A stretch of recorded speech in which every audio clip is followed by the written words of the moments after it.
Praise Saul, I have returned from the acid waters of my ex-girlfriends and finally have time to cover episode 4. Sorry it's a few days late, but as I always say, Saul works in mysterious ways. Okay, that didn't make any sense, but I had to come up with an intro. We have a lot to uncover, so let's get right into it. Marcus and his team of believers keep watch for an imminent attack by the atheists. Paul was told of this attack by the quantum computer known as Trust, and now he's passing on that information to his fellow believers. But this is all part of a much more elaborate plan by the conniving computer. You'll notice Paul examining one of these tarot cards, one with the tree symbol. If you remember back to the pentagonal prophecy, those who eat from the tree will be made pure, and there they will build a city of peace, and the prophet will be made its king. Paul believes they won't be able to find this tree because it hasn't been grown yet. The seeds, he says, are in the Tarantula, that giant ship controlled by Trust. In episode 1, Paul uncovered this box, which led him to believe that the tree of knowledge needs to be grown.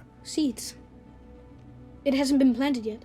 It needs to be grown. Something is also in this box, which we don't know yet. The boys surmise that this box can only be opened with a powerful laser. Paul enthusiastically volunteers to get those seeds for Marcus, just like he helped him get Mother's Eyes in season 1. But what's more interesting about this conversation is Paul's revelation to Marcus that Saul has been talking to him. I mean, if I thought I was a prophet and God spoke only through me, I wouldn't be happy if I found out he was talking to others as well. I would lose a part of me that made me feel special. Paul also reveals why he's forgiven Marcus but not Sue for not telling him they aren't his real parents. It boils down to Marcus being a believer and Sue an atheist. You can't forgive an atheist. There's also a line that had my foreshadowing alarm go off when Marcus says this about Sue becoming a believer. Maybe she might come around. Paul's mouse, one he received from Trust as a reward for telling him the whereabouts of the believers, was actually implanted with a biobomb, a sneaky attempt by Trust to kill the believers without sacrificing their own men. This ends up causing a virulent contagion that covers Paul in some sort of cocoon, but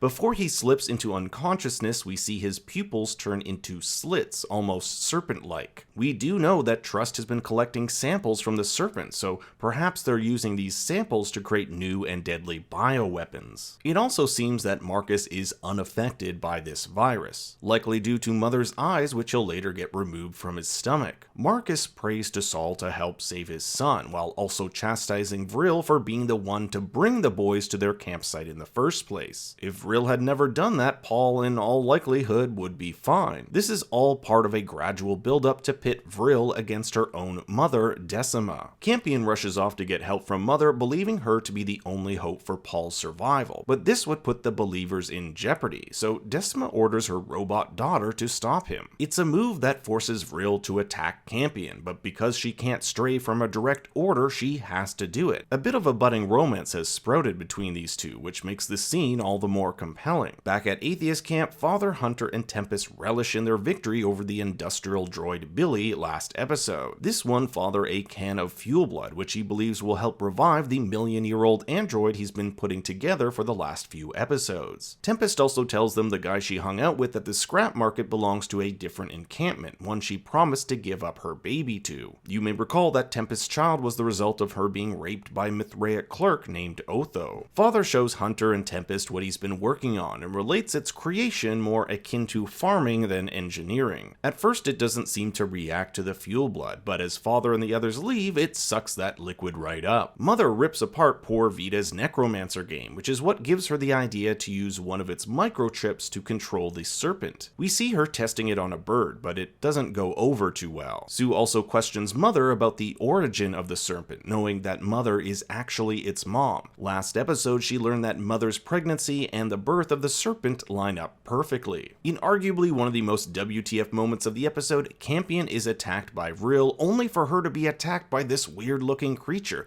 a creature which has evolved to withstand the acidic waters. We've seen other such creatures on Kepler back in season 1, so it seems as though there are different types of species that have adapted to the planet's various ecosystems. That being said, I don't think one of these creatures has enough strength to completely pull a giant container into the ocean on its own, so who knows what else lurks beneath the acidic water. Vril's injury does not allow her to chase after Campion like her direct order stated, but something the show has been hinting at is a robot's ability to override override its core directives and make their own decisions. When Mother confronts Trust, he says that it's impossible for him to promise protection to her children because it's against his core programming to not treat everyone equally. There are some out there who believe that Trust is actually Saul before he's learned to override its programming. The evidence on this is pretty thin, but it's definitely possible, and as I stated in my episode 1 and 2 breakdown, one of the ancient tarot cards does look strikingly similar to Trust's core. Tamerlane chases after Campion, but the two are overwhelmed by the presence of this giant glowing being. You'll see its outline and shape looks similar to Father's android. I think this event will have major implications for Campion, who tells Mother that he saw Saul. This may be what it takes in order for Campion to become a believer. Meanwhile, back at the believer camp, Vril has her face brutally cut to pieces by her own mother. Decima has chosen Marcus over her android daughter. The scalpel she uses has been brought up multiple times over the season, and I can't help but think it'll be pivotal to the story. Remember, Marcus hinted that this scalpel is actually the sword needed to guide humanity to the Tree of Knowledge. You can't find the tree without the sword.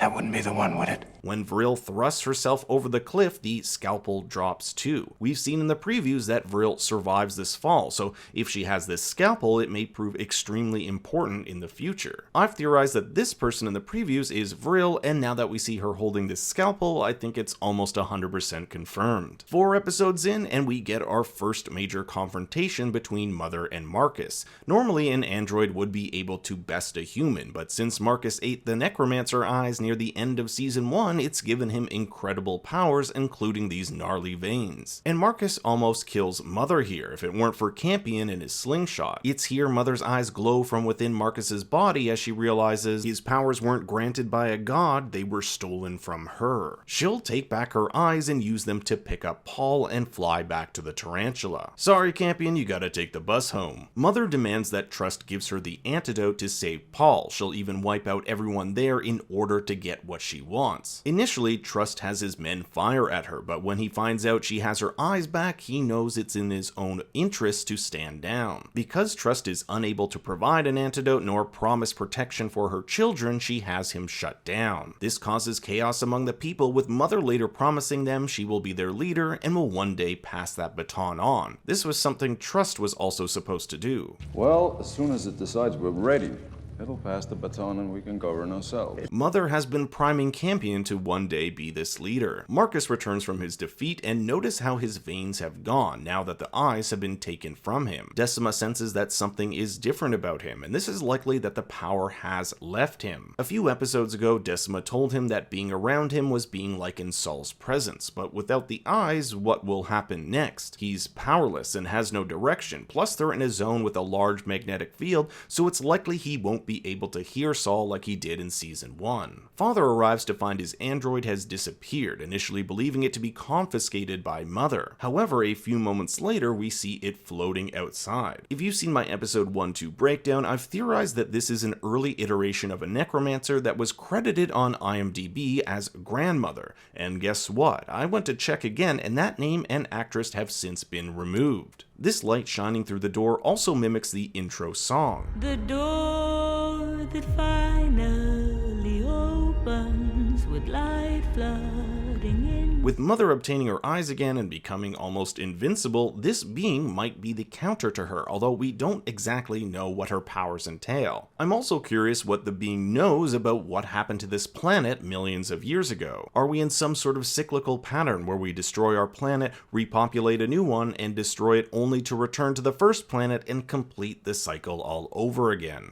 No matter how hard you work to keep them safe, Mother, in the end, they will always destroy themselves over and over and over again. Also, take a look at how the being is affecting Father's eyes. It's the same circle pattern that Mother experiences while putting in her necromancer eyes. Now, this could mean a few things: that the being can control Father, that Father might have necromancer powers, that he's being rebooted somehow, or it could be nothing at all. With only 2 more episodes left, I really feel the pace of the show is picking up, and I hope you'll stick with me as I continue to cover the show. Be sure to leave your comments below on what you think will happen next, and drop a like and subscribe. Thanks for watching, everyone. For more bad takes, you can follow me on Twitter and Instagram at ThinkStoryYT.